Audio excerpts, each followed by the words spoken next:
जय माता दी everyone, welcome back to my channel Shweta Rajput versatile. तो भक्तों, आज है नवरात्रि का छठा दिन। तो आज मैं आपको माता कात्यायनी की व्रत कथा सुनाने जा रही हूँ। तो कृपया करके ये कथा ध्यानपूर्वक सुनिएगा। तो कथा बिना विलंब किए स्टार्ट करते हैं। भक्तों, नवरात्रि में छठे दिन माँ कात्यायनी की पूजा की जाती है। इनकी उपासना और आराधना से भक्तों को बड़ी आसानी से अर्थ, धर्म, काम और मोक्ष चारों फलों की प्राप्ति होती है। उसके रोग, शोक, संताप और भय नष्ट हो जाते हैं। जन्मों के समस्त पाप भी नष्ट हो जाते हैं। इस देवी को नवरात्रि में छठे दिन पूजा जाता है। कात्य गोत्र में विश्व प्रसिद्ध महर्षि कात्यायन ने भगवती पराम्बा की उपासना की, कठिन तपस्या की। उनकी इच्छा थी कि उन्हें पुत्री प्राप्त हो।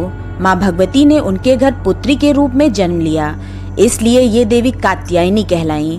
इनका गुण शोध कार्य है, इसीलिए इस वैज्ञानिक युग में कात्यायनी का महत्व सर्वाधिक हो जाता है। इनकी कृपा से ही सारे कार्य पूरे हो जाते हैं। ये वैद्यनाथ नामक स्थान पर प्रकट होकर पूजी गईं। माँ कात्यायनी अमोघ फलदायिनी हैं। भगवान कृष्ण को पति रूप में पाने के लिए ब्रज की गोपियों ने इन्हीं की पूजा की थी। ये पूजा कालिंदी यमुना के तट पर की गई थी, इसीलिए ये ब्रजमंडल की अधिष्ठात्री देवी के रूप में प्रतिष्ठित हैं। इनका स्वरूप अत्यंत भव्य और दिव्य है। ये स्वर्ण के समान चमकीली हैं और भास्वर हैं। इनकी 4 भुजाएं हैं। दाईं तरफ का ऊपर वाला हाथ अभय मुद्रा में है तथा नीचे वाला हाथ वर मुद्रा में। माँ के बाईं तरफ के ऊपर वाले हाथ में तलवार है व नीचे वाले हाथ में कमल का फूल सुशोभित है। इनका वाहन भी सिंह है। इनकी उपासना और आराधना से भक्तों को बड़ी आसानी से अर्थ, धर्म, काम और मोक्ष चारों फलों की प्राप्ति होती है।